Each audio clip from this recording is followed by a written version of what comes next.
Hey guys, it's Noah. Hey, I just finished having coffee this morning with Steve, old farmer Steve, really cool guy. I leased some property for him, found a good tenant for him. But hey, so he's a typical Bakersfield farmer, right? So, he's made us money farming, and now you wouldn't get it from talking to him. But man, he was sharing with me he owns a ton of property, not just here in Bakersfield, but all over the country.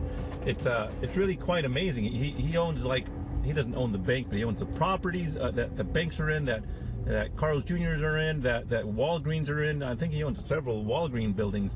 But so I was kind of picking his brain. So what do you look for when you're looking at buying? First of all, he loves triple net leases, right? If you don't know what triple net leases is, Google it real quick. So I was asking him, what are the three most important things that you look for when you're looking at buying a property? So three things that he was looking for: cap rate. If you don't know what cap rate is, Google it. But cap rate, he wants a decent cap rate, not anything crazy. Usually 8% is kind of pretty decent. Anything over 8% starts getting a bit rough of a neighborhood. Anything under 8, it's pretty conservative. Like you might get a bank that is going to offer you less, not a bank, but a post office.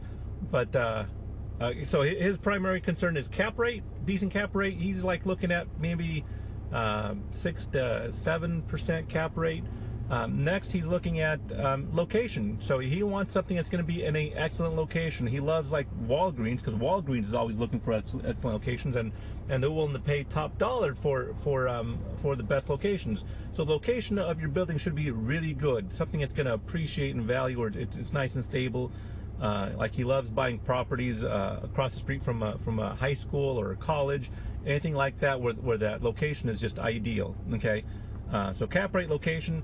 And really, the one thing that he talked about that especially for triple net leases in a good location is the tenants. So he'll actually go and sit in front of he invests all over the country. He'll go to Texas or Oklahoma. He'll sit in a parking lot across the street and watch a building that he's thinking about buying and see what kind of tenants are coming in. What kind of weekend traffic do they get? What kind of, are they busy? Are they not busy? Is there, like, if it's a coffee shop, is there and maybe it's a coffee shop with no drive-through. Is there a coffee shop down the street with a drive-through that's going to put your potential tenant out of business, right? He also wants a high-caliber tenant. So, like, he's not crazy about Del Taco. He'd rather buy a building and have a Taco Bell in it than a Del Taco, right? I know some people may like Del Taco better than Taco Bell, but really Taco Bell is, when it comes to fast food restaurants, Taco Bell is it, right? So so watch who your tenants are and only rent to high quality tenants, grade A, just the top of the line tenants. So cap rate, location, and your tenants. So that's what he recommends. He doesn't really care if the property is in a cold weather state. Some people, don't want to invest in properties that are out of state, in, like, Michigan. He actually owns property in Michigan. He doesn't care. You just got to factor in maintenance and snow removal and that kind of stuff. But if it still has a decent cap rate, if it's still in a good location, and if it's still a great tenant, then he'll buy it. So I thought those three things were pretty interesting, especially the tenant. I never really thought about making sure you have a really high quality tenant. Usually all I care about is if it's a tenant that can pay, right? Not a high quality tenant. So that is it. That's the advice from Steve. He's a local farmer, but I asked him to be on camera, but he's too humble. He didn't want to be on camera. But I thought his insights were really good, and I wanted to share that with you. So that's all. If you want to invest, please give me a call and we can talk about some investment properties.